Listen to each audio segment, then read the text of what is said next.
Alors, chers amis, je voudrais vous souhaiter un très joyeux Noël en cette année 2025. Puissiez-vous en famille, ne pas être seul en tout cas, et pouvoir célébrer la naissance du Fils de Dieu au milieu des hommes. C'est vraiment une grâce extraordinaire qui est faite à notre humanité, que nous fêtons chaque année depuis maintenant 2025 ans.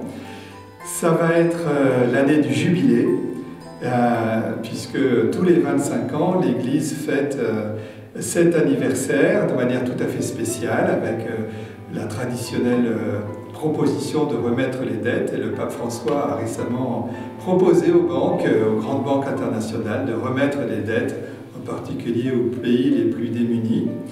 On verra ce qu'il en sera, mais en l'an 2000, ça avait produit un certain fruit, puisque beaucoup de pays avaient déjà remboursé le capital qui avait été prêté, mais pas tous les intérêts. C'est ça qui avait été réussi pour une partie de ces pays en dette.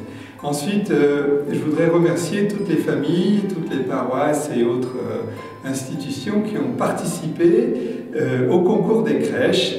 Voilà, merci à la paroisse de Vimoutier qui l'a gagné, à une dame qui a réussi aussi à partager le sens de Noël à travers la crèche qu'elle a composée. Donc merci, parce que réfléchir à ce petit geste familier et au sens profond du Fils de Dieu qui vient au milieu de notre vie, quand on met des tas de petits personnages, des métiers, un peu parfois des décors originaires de chez nous, eh bien ça dit l'incarnation du Fils de Dieu. Et troisième point que je voudrais signaler, c'est que cette incarnation du Fils de Dieu est venue rencontrer, surtout l'année prochaine, eh bien l'anniversaire du Concile de Nicée.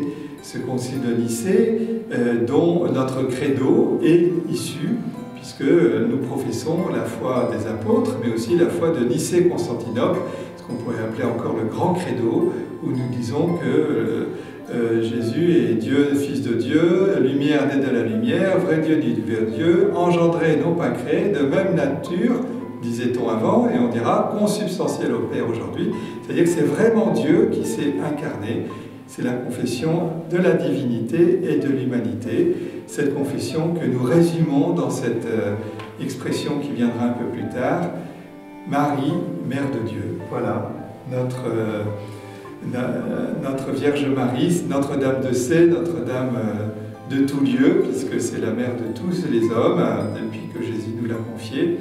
Donc je vous souhaite un très joyeux Noël, en famille, avec vos amis, avec cette joie de vous recevoir comme une humanité bénie de Dieu, puisqu'il l'a incarné du début jusqu'à la fin de sa vie. Voilà. Joyeux Noël à tous.